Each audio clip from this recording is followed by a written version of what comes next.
I'm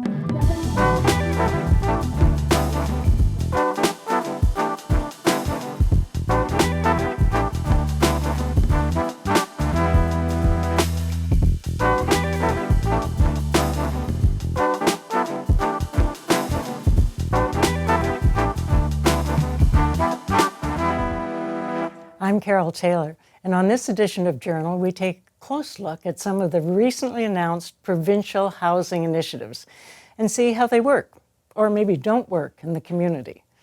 The most dramatic is the political decision of the provincial government to override the municipal responsibility for zoning, demanding increased density being automatically allowed throughout even single-family neighbourhoods, with very high density allowed along transit corridors. Now, perhaps because of my previous involvement with both levels of government, I have some sympathy for both sides of this issue.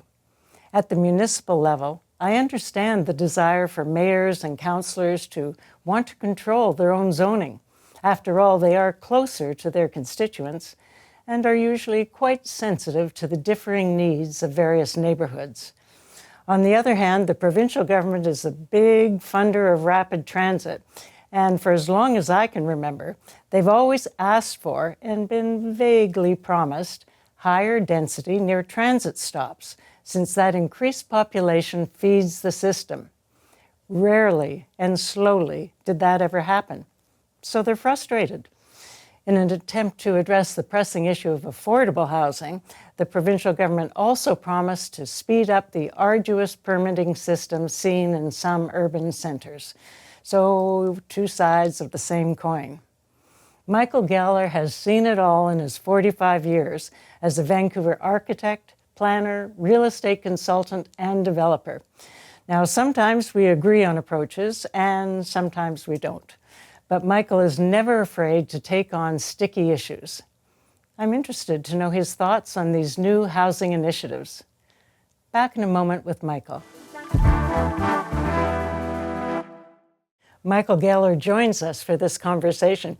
And I have to start, Michael, by saying to you, I was remembering when I was on council, you were a developer, tried to get an apartment building built in Dunbar because the idea was there are lots of people in their houses, the kids grow up and leave and they want to downsize but stay in that community. Well, what an uproar. I mean, yes. I've got the scars on my back still. But the other day I'm sitting there listening to Mayor Ken Sim and he says, I have this idea for Dunbar. We should put in. This is déjà vu. How many years? It's decades. Decades. George Puel, your former colleague on council, yes, opposed it so vehemently on the grounds that this little building was going to look like the blank wall of Eaton's downtown. And I still have the Courier newspaper clipping. Yes. So densification has always been an issue. So I have a core question for you. With all of these initiatives from the provincial government where they are overriding municipal rights to zoning, is this a good thing or a bad thing? I think the direction, the intention is good, but the way it's being implemented is not good. Tell me why. Because I think, for one thing, first of all, I fundamentally support small-scale infill housing. In fact, that little apartment building on 41st followed a similar development on Oak Street, which was the first apartment building on Oak Street, thanks to Philip Owen, who cast a strong vote. But what's happening, the notion that every single family lot in the province in communities larger than 5,000 square feet should be eligible for a 4 or 6 unit development, to my mind, it's overreaching, it's wrong. And I actually find myself agreeing with those who say, well, hang on a second, we don't have the infrastructure to support this, and this notion of not requiring any parking is going to be problematic. So I agree with that. The other thing is, while I have been as critical as most, or more critical perhaps, on municipalities holding up worthwhile projects and so forth, I do think that they have gone too far in terms of telling each municipality to change its zoning bylaw. So the concept of encouraging small-scale, multi-unit housing, it's terrific. But I think the way they've gone about it is is too heavy-handed. And I find myself agreeing with John Rustad, who I just watched the interview that Stu did with him the other night. And I was sitting there nodding my head in front of my monitor. So let's think of how this plays out a little bit, because there's a building on Larch Street, for instance, that has been quite controversial lately. It's a large building going into the community.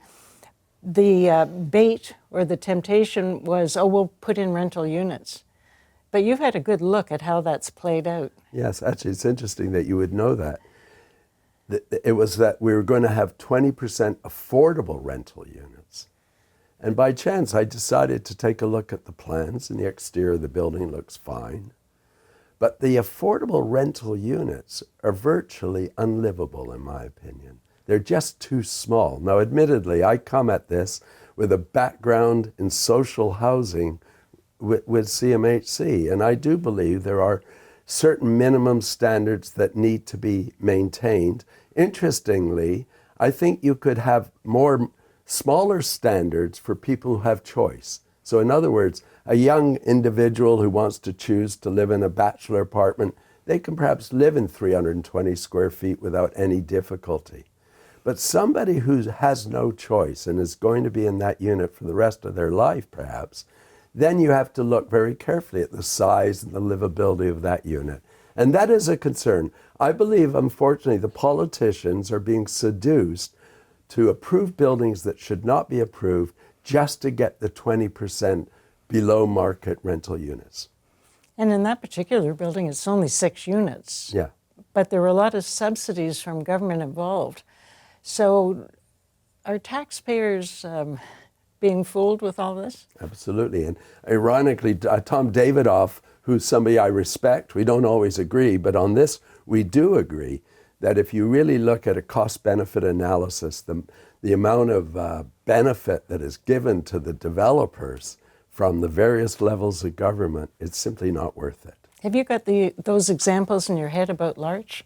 What kind of subsidies they got? Well, they got a density bonus from the city of Vancouver. They got approval from the city for a project that otherwise would not have been approved. They got a waiver on what we call the development cost charges, the fees that the developer pays, which go to upgrade sewers and infrastructure. They didn't have to pay those. And then after it got approved, the provincial government came along and offered a beneficial financing rate for the whole project and a very high ratio loan. And I actually did send a note to Ravi Kalan because I have a lot of time for him. I think he means well. And I did say to him, I want to give you a heads up. I happen to be looking at the plans for this project, and you really should have your staff look at it because the units are tiny. So you say, what do you mean they're tiny? Well, for one thing, you cannot walk around the bed. The only way they can fit the bed into the bedroom is to have 2 doors from the living room, the living space, so that one leads to one side of the bed and the other leads to the other. I mean, that's not the way we should be spending public money. So what are your ideas for how you would get more low rent units built? Well, as somebody said the other day, Carole, we don't need to listen to Mr. Geller with his old-fashioned ideas. I mean, why is he complaining about Broadway plan? He'll be dead by the time it's implemented. So I am conscious of the fact that many of my ideas are old-fashioned ideas. I would actually revert to the days when I first met you back in the mid-1970s. I was the program manager social housing for CMHC, and we funded thousands of publicly funded social housing units developed by nonprofit societies, and I think that made a lot of sense. And then those buildings could operate with a mix of government subsidies, but the co-ops, nonprofit rental, and tragically that ended in 1993, but slowly going back to that, to my mind, would make sense. I think you get more value for money than these buildings that are 20% affordable, 80% market, because oftentimes the 80% of the market units, whether they're rental or condo, they're subsidizing those other units to a certain degree. And it forces the price of those units up. And what I don't think people appreciate is not only does that result in expensive housing, it actually lifts the price of a lot of the existing housing as well. And so, a rising tide lifts all boats or something like that. And explain to me something else. When the permits go in the first place, they say these will be affordable rents, and they put a number on it. And then once they're built, that's not the rent. It's gone up. I just recently provided an expert opinion for a lawyer. I won't go into the details, but it involved a case that was going to trial, and the individual who was the subject of the court case had built a affordable rental housing project under one of the early programs that Candy Stewart brought in. And what was so interesting is when he got his approval, it clearly said he's getting all of these concessions, but when the rents had to be restricted in accordance with the provincial regulations. Moreover, when a tenant moved out, the rent could not increase, which, as you know, is the normal practice. And 5 years later, as the building's being finished, that rule got changed. And so what is he asking for? Well, now what will happen is the rents on that building will rise. In other words, the rules changed. And I did speak out against this because I said, as soon as the developers see that the rents that you promise, and I'm guilty of this myself, you'll be able to get some relaxation later on. It changes the whole dynamics of the business. I'm working on a couple of rental projects right now, and I'm telling my client, you may be able to get an increase later on. More on that, and also the Broadway plan, because I know you've got strong feelings about that too. Back in a moment. The Broadway plan has certainly had a lot of controversy. It's been a long time in the planning as well. But all of a sudden, with the new provincial regulations on transit corridors, it's quite a different situation. I know of one of those streets in Mount Pleasant that's not on Broadway, but it's one back, and lots of heritage renovated houses, and smack in the middle is going to be a big tower. Yeah, let's hope it doesn't get approved. Let's hope the politicians on council, many of whom are reasonable people, will appreciate there are so many proposals coming forward. The last count, according to Francis Beulah, 21,000 units potentially coming along. They won't all get built. I know that. We all know that. But I really do think the city needs to put a moratorium on allowing these 18-story towers on the lovely duplex-lined leafy streets, whether they're in Mount Pleasant or in Kitsilano. And it's interesting. The Broadway plan was preceded by a proposal at Broadway and Birch. It was a Denny's site. And I was approached by some professors at SFU who knew me from the time I was overseeing University. And they said, would you take a look at this and let us know if our concerns are valid? And it was a proposal to do a very high density 28-story tower. And I said, this is a huge mistake for two reasons. The building is completely out of scale, but secondly, the Broadway plan study is coming along. You're going to preempt that by approving this project. But there seemed to be this obsession at council that density will result in affordability. And it's a myth. It really is a myth. Why is it a myth? It's a myth because oftentimes developers buy land the way you and I buy meat. We buy meat by the pound, they buy it by the square foot. And they know they can pay, let's say, $80 per square foot of building area. And if a site is zoned for 10,000 square feet, that will set the price. If it's zoned for 15,000 square feet, the price will go up. Now, I admit, when somebody already owns the land and they get an increase, they are benefiting. But that's not the way it works. Right now, there's quite a few developers active along the Broadway corridor who aren't developers.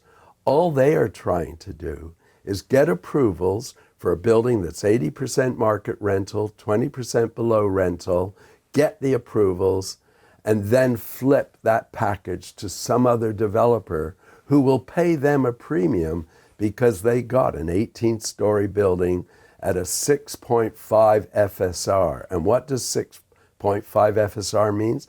That's the density of most of those buildings that were built along Georgia Street, near where you live. That was 6.56 FSR. So it's out of scale. Well, and I think the thing that surprises people, the Broadway plan sounded like for Broadway, but it also backs up with the provincial initiative to one street back. Yes. And that gets you into other kinds of normal neighborhoods. Yeah, not just one street. In the case, I mean, I got into this, some people wrote to me again one weekend saying, Michael, come and take a look. These are people in the real estate business. The realtor who sold my house. Michael, he said, take a look at this building on 14th between you and Arbutus. Well, I live in that part of the world. So I went and looked at the site. I said, this is absolutely absurd. How can anyone seriously think that this makes any sense? So then I invited my wife to come and take a look, because sometimes she's more open-minded than I am. She said, you have to stop them from doing this. And I said, well, I'm going to do my best. But the city should hold off. The interesting thing is, with the exception of a few former city planners, when the Broadway plan went through, most of us missed. I mean, I did write a bit about it, but most of us missed the consequences because we were focused so much on protecting people living in those small apartment buildings that were likely to be redeveloped. They have been looked after very well by the council of the day, but now we need to convince the current council to hold off on these taller buildings in what are known as the duplex zones until a study can be done on the future of the duplex zones. Can they do that when the province has said, we want you moving on this? Yes, that will be challenging. That will be challenging, but you asked me earlier about what I thought, and I commented on the small scale. Again, I think there's a case that it's overreaching. And the other thing is, it's literally the sky's the limit. I mean, now at the corner of Arbutus and Broadway, because there's a transit station there, since a developer got approval at Broadway and Granville for a 34-story building that most people are saying, how did that get approved? Now we've got another 30-plus story building approved. Again, I once fought for a rezoning at Langara Gardens. Remember, 3 towers on Cambie at 57th, and it was incredibly controversial. And I only justified on the grounds there's already 3. Does it really matter if there's 4th? But it does matter if we approve a first 18-story tower where it doesn't belong. And that's why now I'm concerned, because last week I gather council said 18-story social housing projects can be built virtually anywhere within a certain part of the city, which again includes all of these streets without any public hearing. And again, as somebody who suffered through hundreds of public hearings, I suddenly find myself thinking, that's wrong. And so what can we do about it? Is it not set in stone now? No, nothing's set in stone. For one thing, there's an election. My lawyer said to me the other week, I'm dealing with a purchase and sale agreement, and the purchaser wants until November, until he has to decide whether to close or not. He said, is there some city policy changing in November? I said, I don't think so, but let me think about it. I mentioned this to somebody on the golf course, and they said, well, obviously he wants the subject period to be tied to the outcome of the provincial election, because the reality is, depending on the outcome of the election, things could change dramatically. But I hope that even if the NDP does win again, and I expect them to be honest, that they will reconsider some of the more extreme measures that they put in place that were incredibly popular with a certain segment of the population. And the one size that fits all, it's hard to make that work in all these different cities. That's right. I mean, it's ironic. You've sat through some of my talks where I say we must take our minimum parking regulations and make them the maximum regulations. And I sincerely believe that. But to say you don't need any parking in any of these buildings. The problem with that is a lot of responsible developers will provide some parking. They'll provide, but there's a lot of irresponsible developers who'll be seduced. Oh, look, and I speak to them. I don't have to provide any parking. I can save $11 a square foot on the overall. I say, it'll be a nightmare in the neighborhood because maybe one day we'll all be cycling or all be using cars that self-drive, but that's a long way off. So, Michael, is housing ever going to be affordable in Vancouver? Do you know, I was involved in a discussion with Stu and Ravi Kalan and a lender from RBC, and I made the point, and I think I'm right, while we talk all the time that we have to bring down the price of housing and make it affordable, the truth is we don't really want to bring down the price of housing 30%. For those of us who own homes, that will be very upsetting. And if we bring down rents 30%, nobody will be able to afford to build a new apartment building. So I actually do think that the suggestion that what we need to be doing is increasing incomes and increasing economic activity and then targeting social housing dollars in an effective way is ultimately the way to go. And there are other things we can do. I'm working on a project that's designed for sharing. You know, it's so interesting. I worked in Russia for 8 years. Nobody would ever leave the living room empty at night in most of the apartments that I saw in Russia. At night, the living room becomes a bedroom because there's a door to the living room. A simple idea that we can talk about next time. Thank you, Michael. I really appreciate your views, and you and I have interacted over many, many decades. We'll be back in just a moment. I believe we're in for some pretty interesting times in our communities as these new housing experiments come to a street near you. One thing to keep in mind, these densification changes are provincial initiatives, and we are in the middle of a provincial election. So who knows what surprises are in store? Please let me know your thoughts on YouTube. Till next time, I'm Carole Taylor.